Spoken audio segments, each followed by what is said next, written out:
تو ہمیں چاہیے کہ جب ہمارا اسلامی سال آئے تو ہم اس مبارک موقع پر ایک دوسرے کو مبارکبادی پیش کریں، اللہ تبارک و تعالیٰ کی بارگاہ میں دعائیں کریں، اور آقا کریم علیہ الصلوۃ والتسلیم کی ایک حدیث پاک اس تعلق سے ملتی ہے کہ جب بھی آسمان دنیا پر نیا چاند طلوع ہوا کرتا تھا، جیسے مہینہ بدلتا ہے چاند نکلتا ہے پھر دوسرے مہینے کا آغاز ہوا کرتا ہے، تو صحابہ کرام سرکار علیہ الصلوۃ والتسلیم کی بارگاہ سے روایت نقل کرتے ہیں اور کہتے ہیں کہ سرکار دو عالم صلی اللہ علیہ وسلم جب چاند کو دیکھتے تو یہ دعا پڑھتے تھے، اللہم ادخلہ علینا بالامن والایمان والسلامتی والاسلام ورضوان من الرحمن وجوار من الشیطان۔ یعنی جب بھی نئے مہینے کا آغاز ہوتا، نیا چاند دیکھتے صحابہ اور آقا کریم علیہ الصلوۃ والتسلیم تو یہ دعا پڑھتے ہیں، پروردگار تو ہمیں اس مبارک مہینے میں، اس مبارک سال میں ہمیں تو ایمان اور امن کے ساتھ داخل فرما۔ جب ہم اس مہینے کا آغاز کریں، اس مہینے میں داخل ہوں تو ہمارے پاس امن بھی ہو اور ایمان بھی ہو، ہمارے پاس اسلام بھی ہو اور سلامتی بھی ہو۔ ہمیں ایمان پر بھی قائم رکھنا، اسلام پر بھی قائم رکھنا، اور پروردگار ایمان و اسلام کے صدقے میں ہمیں امن و سلامتی بھی عطا فرما۔ ورضوان من الرحمن، اور پروردگار اس آنے والے سال اور اس آنے والے مہینے میں ہمیں تو رب کی رضا عطا فرمانا، اپنی رضا عطا فرمانا، اپنی بارگاہ سے رحمت و برکت کے خزانے ہمارے لیے کھول دے۔ وجوار من الشیطان، اور پروردگار اس آنے والے مہینے اور اس آنے والے سال میں تو ہم سب کو شیطان کی شرارتوں سے محفوظ فرما، شیطان کے وسوسوں، شیطان کے دھوکے سے ہماری حفاظت فرما۔ تو ایک مومن اور ایک مسلمان کا یہ طریقہ کار ہونا چاہیے کہ جب بھی مہینے کا آغاز ہو، جب بھی سال کا آغاز ہو تو ہم رب کی بارگاہ میں دعا کریں، مولا تعالیٰ ہماری زندگی کا ایک مہینہ کم ہو گیا، ہماری زندگی کا ایک سال کم ہو گیا، ہماری زندگی کا ایک ہفتہ اور ایک دن کم ہو گیا، پروردگار عالم تو ہمارے گزرے ہوئے دنوں کی معافی فرما کر ہمیں آنے والے دنوں میں نیکیوں کی توفیق عطا فرما، آنے والے دنوں میں ہمیں اعمال صالحہ کی توفیق عطا فرما، آنے والے دنوں میں ہمیں اپنی زندگی کو نیکیوں میں گزارنے کی توفیق عطا فرما۔ تو ایک مومن و مسلمان کا یہ طریقہ کار ہونا چاہیے کہ جب بھی سال کا آغاز ہو یا مہینے کا آغاز ہو تو ہم اپنے رب کی بارگاہ میں یہ دعا کریں، مولا جو ہم نے مہینہ گزار لیا، جو ہم نے اپنی زندگی گزار لی، جو ہم نے اپنے دنوں کو گزار لیا، مولا تعالیٰ تیری نافرمانی میں گزرے ہیں، خطاؤں میں گزرے ہیں، گناہوں میں گزرے ہیں، مولا تعالیٰ ہمارے گزشتہ دنوں کے گناہوں کو معاف فرما کر ہمیں آنے والی زندگی میں نیکیوں کی توفیق عطا فرما، ہمیں اپنی عبادت کی توفیق عطا فرما، اپنی بارگاہ میں اپنی پیشانیوں کو جھکانے کی توفیق عطا فرما۔ یہ صحابہ کرام سے ہمیں درس ملتا ہے، یہ پیغام ملتا ہے کہ جب بھی نیا سال آئے یا نیا مہینہ آئے تو ہم اپنی زندگی کو اس کے حوالے سے فکر مند رہیں اور اپنی زندگی پر نظر ڈالیں کہ ہم نے جو پورا سال گزارا ہے، ہم نے اس پورے سال میں اپنے لیے کتنے نیک اعمال کا ذخیرہ کیا ہے، کتنی نیکیوں کو جمع کیا ہے، کتنے نیک اعمال کیے ہیں، اور گزرے ہوئے سال میں ہم نے کتنے گناہوں کا ارتکاب کیا ہے۔ آج دنیا کا یہ قانون اور یہ ضابطہ ہے،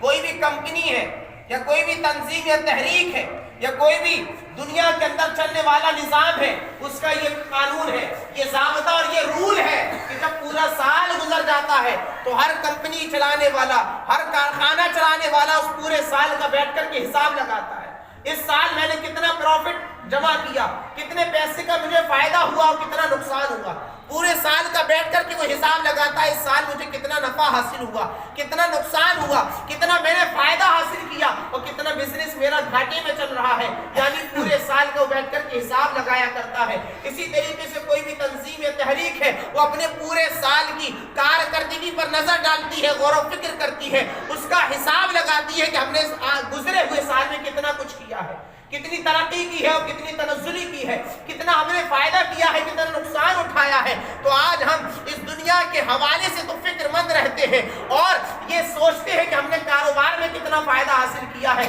تجارت میں کتنا نفع اٹھایا ہے اور کتنا نقصان اور گھاٹا ہمیں حاصل ہوا ہے، لیکن ہماری ذمہ داری یہ بھی بنتی ہے کہ اللہ تبارک و تعالیٰ نے ہمیں اس دنیا میں عبادت کے لیے بھیجا ہے، تو ہم بیٹھ کر کے یہ بھی حساب لگائیں کہ ہم نے اس گزرے ہوئے سال میں کتنی نمازوں کی پابندی کی ہے، کتنے روزوں کو رکھا ہے، کتنے مسکینوں کی مدد کی ہے، کتنے غریبوں کے ہم کام آئے ہیں، کتنی گناہوں سے بچے ہیں۔ پھر ہم بیٹھ کر کے حساب لگائیں اور سوچیں اور فکر کریں کہ آج اس سال ہم سے پورے سال کے اندر کتنی نماز فجر قضا ہو گئی ہے، کتنی نماز عشاء قضا ہو گئی ہے، کتنے جمعے ہم سے چھوٹے ہیں، تاکہ آنے والے سال میں ہم ان گناہوں سے بچنے کی کوشش کر سکیں۔ اگر ہم یہ محاسبہ نہیں کریں گے، یہ فکر نہیں کریں گے، تو آنے والا سال بھی ہمارا اسی طریقے سے گزرے گا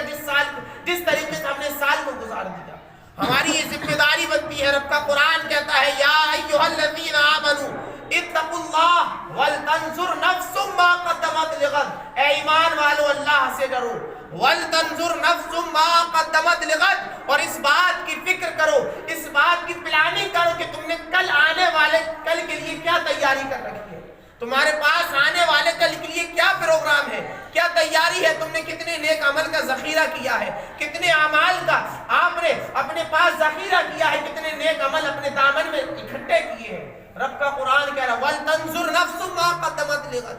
آج دنیا کا انسان چاہے وہ ٹھیلا لگانے والا ہو یا پرچونی کی دکان چلانے والا ہو، وہ شام کو بیٹھ کر کے حساب لگاتا ہے مجھے کتنا سامان اور کل کے لیے لانا ہے، کتنا سامان میرے پاس کم ہے،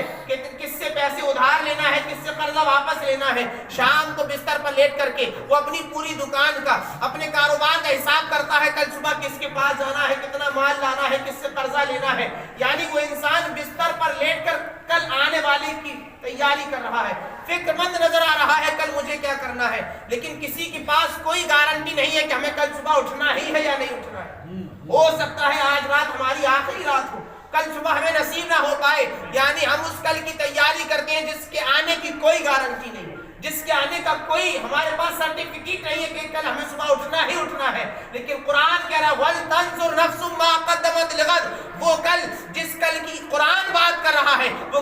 کل آنا ہی آنا ہے، اور وہ کل قیامت کا دن ہے جس کو کوئی جھٹلا نہیں سکتا ہے، جس کا کوئی انکار نہیں کر سکتا ہے، بلکہ جب تک ایک بندہ مومن قیامت کے آنے کا اور قیامت کے دن کا ایمان نہیں رکھتا ہے، اس کا اقرار نہیں کر لیتا ہے، تب تک اس کا ایمان مکمل نہیں ہوتا ہے۔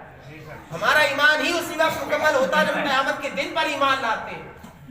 اچھے اور بری جزا کے دن پر ایمان لاتے ہیں۔ ہم پڑھتے ہیں الحمدللہ رب العالمین الرحمن الرحیم مالکی یوم الدین، یعنی ہم اس رب کے ماننے والے ہیں جو روز جزا کا مالک ہے، جو قیامت کے دن کا مالک ہے۔ تو وہ مومن و مسلمان ہی رہی جس کو قیامت پر ایمان ہی نہیں، جو قیامت پر ایمان نہیں رکھتا ہے، قیامت کا دن برحق ہے جس کو آنا ہی آنا ہے۔ رب فرما رہا ہے جس طریقے سے دنیا میں تم آنے والے کل کے لیے تیاری کرتے ہو، بتاؤ تمہارے پاس آنے والے قیامت کے دن کے لیے کیا تیاری ہے، تم نے کیا تیاری کر رکھی ہے۔ تو ہماری ذمہ داری بنتی ہے، اللہ نے ہمیں ایمان کی دولت عطا کی ہے، دامن اسلام سے وابستہ کیا ہے، تو ہماری ذمہ داری بنتی ہے کہ ہم کل قیامت کے حوالے سے، قبر کے حوالے سے، حشر کے حوالے سے فکر